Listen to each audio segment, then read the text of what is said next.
Netflix has a series out. It's a Netflix original cartoon called Big Mouth. And this show it just released its second season on Netflix earlier this month, and it celebrates, pedophilia, abortion, masturbation for preteens. So it's a cartoon show about middle schoolers and the struggles of puberty. And the tagline is coming of age all over the place.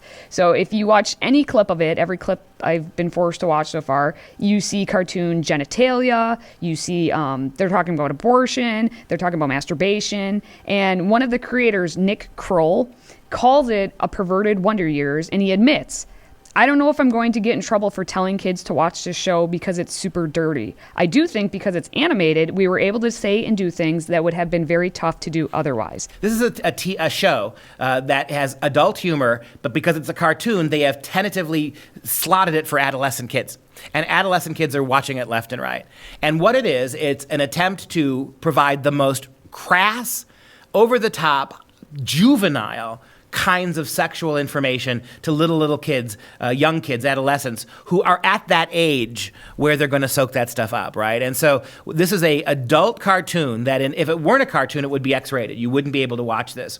Being marketed and softened in such a way that you can provide it to adolescent kids. Yeah, and the show specifically this season shows their politics and shows what their true priorities are, because they had episode 5, and it's called The Planned Parenthood Show, because co-creators Jennifer Flackett and Mark Levin, who's not the author of The Radio Personality, a different one, they went to talk to a talk about Planned Parenthood's frustrations with people thinking that they're just about abortion. And so these creators came away and said, you know what, we want to help you. And so they got the entire writing cast to go on a tour of Planned Parenthood, and they were in the Los Angeles Planned Parenthood, and CEO Sue Dunlap basically helped them to then create this episode for the children. And the spokeswoman for Planned Parenthood said, there's a lot of stigma around abortion. So I was grateful when I saw that Big Mouth episode included a range of services. Yeah, you know what?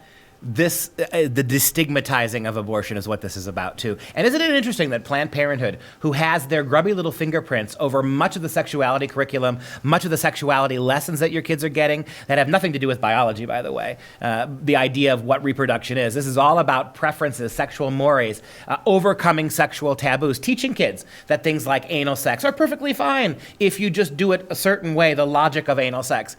Isn't it interesting that the grubby little DNA fingerprints of Planned Parenthood is all over what your kids are getting in the schools as adolescents and pre-adolescents, and these kinds of shows now. It is a concerted effort. It is a meshed effort on the part of progressives outside universities and schools and inside school administrations and staffs to bring a concerted message to give to bear on your kids. That if they're not thinking about sex, if they're not thinking about alternative sex, if they're not considering having sex, if they're not sexually active, if they're not confused about their gender, if they're not willing to entertain the possibility that they might be a woman trapped in a boy's body, then they aren't doing it right. Then there's something wrong with them.